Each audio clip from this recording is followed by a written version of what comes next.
Hey, what is up guys? It is your boy Speed here. I hope you're doing well. I hope your day's going well. Thanks for tuning into this video. And today we'll be talking about NikoBaby's various item builds. We'll be looking at two games where he goes vastly different items, not even close. Okay, one of the games on his Phantom Assassin. It's two Phantom Assassin games. One of the games he goes Mask of Madness, right? Very weird. One of the games he goes Battle Fury. How do you make this decision? How do you know when to buy BKB? These are the questions we'll be answering here today. So smash the like button and subscribe to help support our channel. All you gotta do is click it down below, help us out, all right? I know you can and want to help us, right? Come on.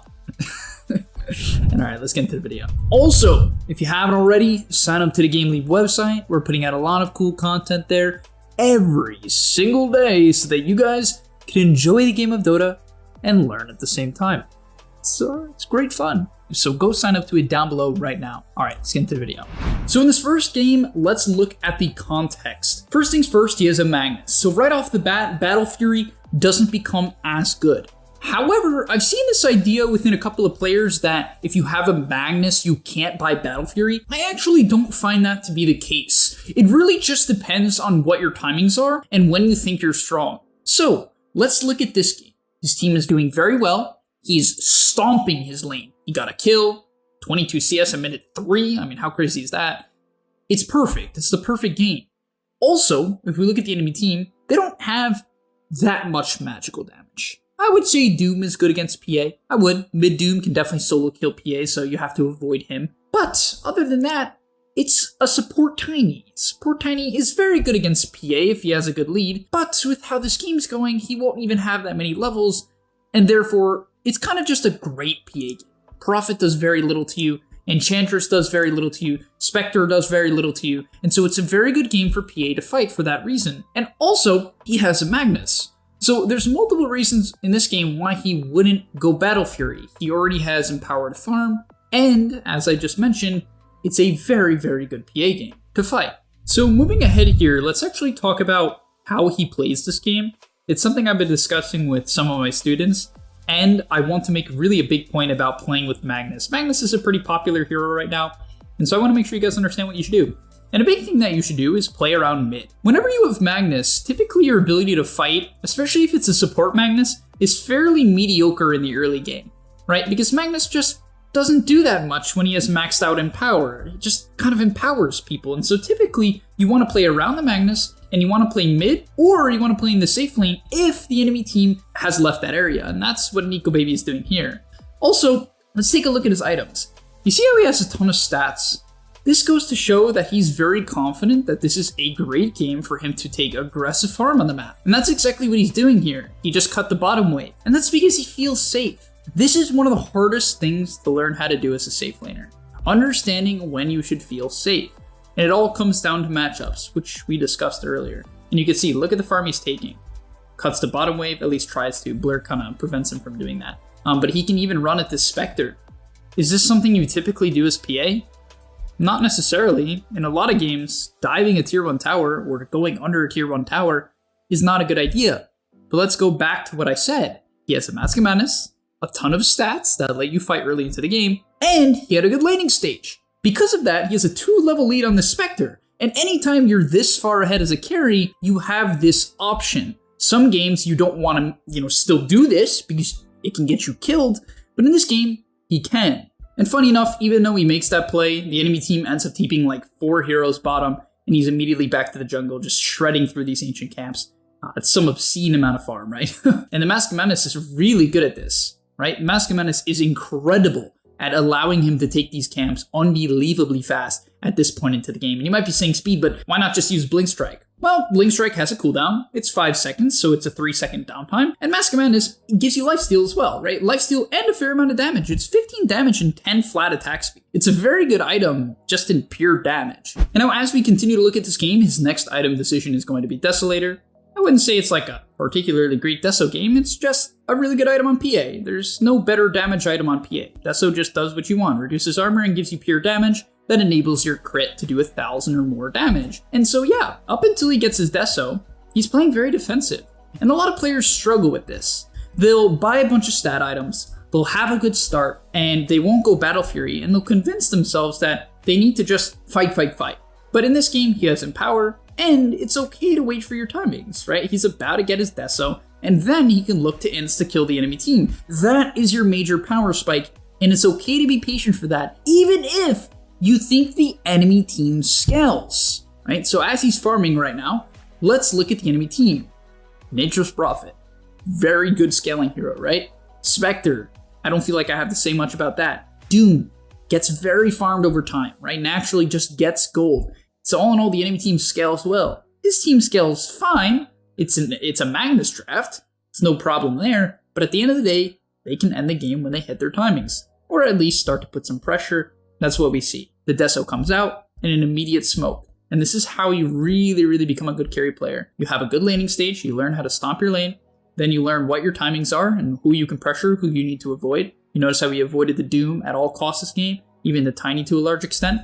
And then, once you hit your timings, you tell your team you want to go. And that's exactly what we see here, right? Tells his team he wants to go, sees a couple of heroes show. Right now, he has to be a bit afraid of this Enchantress being a bait, right? He doesn't know where the Doom is. Turns out Doom's actually not here. This is Enchantress just doing her thing. But he absolutely shreds through her. And what's cool about this Mask of Madness as well is that even though Blink Strike gives you attack speed, it's definitely not max attack speed. 175 does not cap you, right? And therefore, you can actually pop the Mask of Madness even after using Blink Strike. And you'll see here the execution. You do always want to lead with the dagger in this case, because if you don't lead with dagger and you Mask of Madness, well, you can't dagger. And so he goes in here, leads with the dagger onto the Prophet, and one-shots him. And yeah, because of his strong early game item build, the fact that he has lifesteal and a Deso, it allows him to take Roche, so now he has an Aegis 18 minutes into the game, and the enemy team has essentially given up. They're just done, right? They actually completely gave up, and rightfully so. Even if they didn't, right, literally even if they didn't give up, it wouldn't have mattered. He's so far ahead. If we look at the net worth, it's unbelievable. 3k ahead of a Doom, right? That's a Doom, and he's 3k ahead. So yeah, let's get into the second game. All right, and in this second game, he'll be going Battle Fury, but of course, we always need to premise the item build with how the lane goes, right? That's number one. Or how the lane should go. That's the big thing, because you kind of have to decide before the game even starts. So how the lane should go and the enemy team comp. Like, how can he fight against them? What's his timing? So in this game in particular, he's against the Necro. The last game, he was against the Prophet. Prophet is very easy for PA. I play a lot of Prophets, my main hero. PA, she just doesn't take much damage for Prophet. She has high armor, she's a melee hero, she has Blur, a way to secure range creeps, she can disengage from your treants, you can't block her. And so all in all, that matchup's very, very easy, right? Necro though, it's not bad at level 1, but it definitely gets worse over time because he just has way too much sustain. He will always have a max stick against you because you spam spells, spam your dagger, and he has magical damage, right? Something that Prophet doesn't have. And so this lane, theoretically, should not go in his favor, and you'll notice that, well, it doesn't go terrible, but it doesn't go great. And that's a big thing to actually understand too. I know this video is more about item builds than Nico Baby and his gameplay,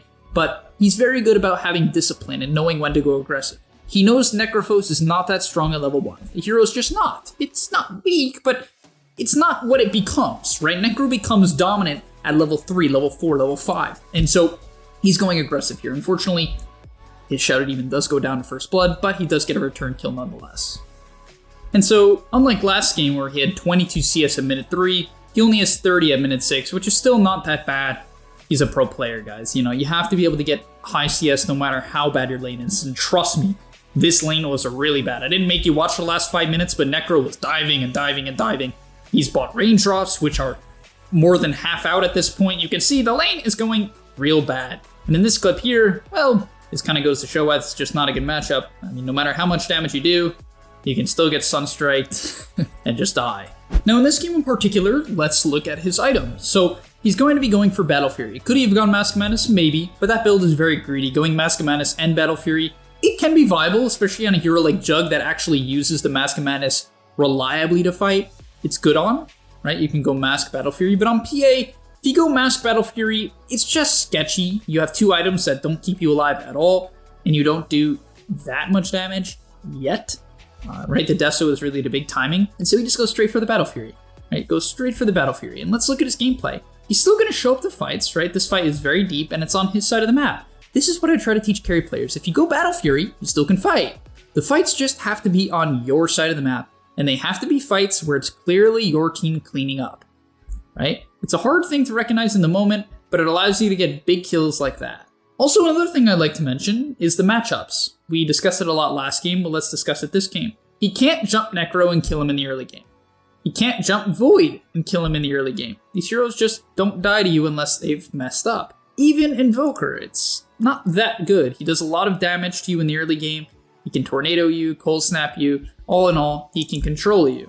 And so, while Nico Baby is fighting a lot this game, you'll notice that in this fight here, it's very awkward. He's like, oh, this fight is awkward. I need to dodge. And he's only, once again, taking fights on his side of the map because he has a Battle Fury. When he had the Mask of Madness and a good lane, he would run at the Spectre on Spectre's side of the map. You guys kind of see where I'm going with this? That's the big thing you need to think about. How did my lane go?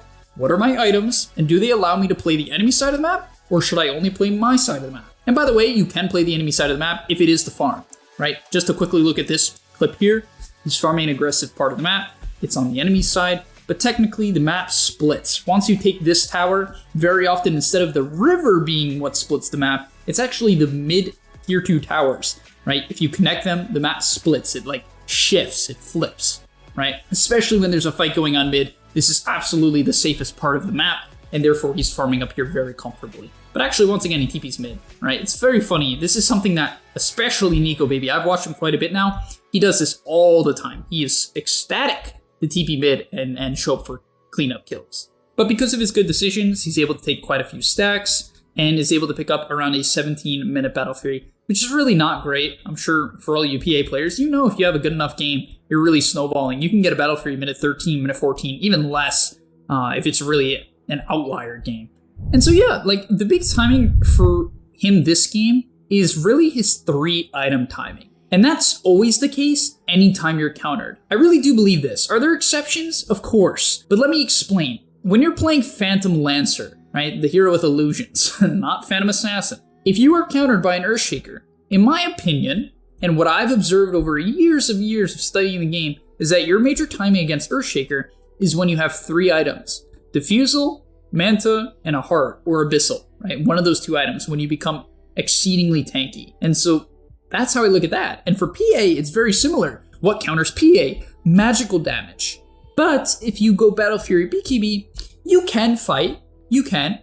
It's not bad, right? It's okay, but you don't do that much damage. And so your major timing is when you get that 3-item timing. BKB to counter the magic damage, and Deso to actually burst the enemy team down. And that's why you go Battle Fury, because Battle Fury gets you to that timing. It gets you to that timing where you're a high level, you have your level 15 talent, maybe even your level 20 talent, and an absurdly high amount of damage. And now, funny enough about this game, when he did hit his BKB timing, he actually ended up dying in a team fight. It didn't work out too well, but that's because he had a really bad target. He picked a bad target. The fight was under the enemy team's tier 1, so he didn't have particularly good vision, and it was just awkward overall. It's just a bad fight. And that's a big thing to understand. It's not always items that solve all your problems. Often it's actually when you get the items, sort of the items, and then in combination with how the fight actually takes place. And that's the biggest thing that people overlook. When you go these item builds, you still need to take the fights properly in order to be a good carry player. You don't just buy the items and win the fight. And so let's actually take a look at one fight before we end off this video to make sure you understand how to actually carry the game as PA if you go this build. And upcoming here is an example of a great fight by Nico Baby. Even though he actually ends up blinking into the chrono, it's still a good fight. So let's take a look. The enemy team smokes, their smoke gets broken, and now what is he going to do? He's going to approach from the outside of the fight. This is what PA wants to do. She doesn't want a front line. She wants to make sure she can jump when she's not the center of attention. So look at the enemy team's heroes. What direction are they facing? All forward. So that's what they're looking at. People move towards what they're looking at. Especially, you know, in your average pub, they will always move towards what they're looking at. Only until you get to really high MMR do people start, like, really messing with this concept. But in this fight here, the ET ends up getting chronoed. He tried to not blink into it, but unfortunately he did get clipped. Regardless, he's still able to jump a hero he can burst, right? This ET is not a core, it's support. He has very little items, almost no armor. With the Deso and the impending corruption, he's able to actually drop him below 0 armor, which just shreds him, right? So he shreds his ET. Now with the BKB ending, he has to kite out. Also, the attention is on him, right? With the attention being on him, he can't jump in. He'll get focused, and that's not what you want as PA. You don't want to get focused. But a stun comes out. The Invoker has to focus on this guy now. His attention is being dragged, and because of that, he can jump in, right? Also, great silence by by the Void Spirit to force the early BKB. Now, once again, gets the kite out. Great Glimmer Cape by his teammate. He would have lived anyway, but great Glimmer Cape. And he's able to finally find one more target on the outside of the fight. So yeah, he wasn't the center of attention. He was able to jump a low armor, low HP hero with low items, burst him, then pop the BKB late, find another pick off, and continue to kite in and out, in and out. And yeah, that's the power of this item build. But I hope you guys enjoyed this video. Hope it gives you some really good perspective on when to go Battle Fury and when to go Deso. Do understand that you can go Deso without a Magnus. It's okay. You really need to make sure though that it's a great game for Phantom Assassin when it comes to fighting. Otherwise, this hero should always go Battle Fury. So thanks for watching. See you in the next one, and peace. Before you leave, just want to say a quick message. If you're trying to get better at Dota or you just enjoyed that video, I know this is pretty general and you're going to hear this quite a bit from me, but I recommend you sign up to GameLeap.com. Why? Because I put a lot of effort into the content over there, and generally the effort I do there is different from the content you're going to see here on YouTube. It is different. In fact, I usually go a lot more in depth on topics or into niche topics that help you get to the next level even faster. Because on YouTube, I often have to keep it more mainstream, and that's even why I'm putting it at the end of this YouTube video. That's why this is at the end, because a lot of people just watch 5 minutes, they skip through just for like the dopamine spike. But if you are interested in actually getting better at Dota, I recommend you go to the description down below, get your discount right now by clicking the link, sign up, use the discount code that you're going to see there, and I hope to see you there right now. So click it, and yeah, thanks for watching.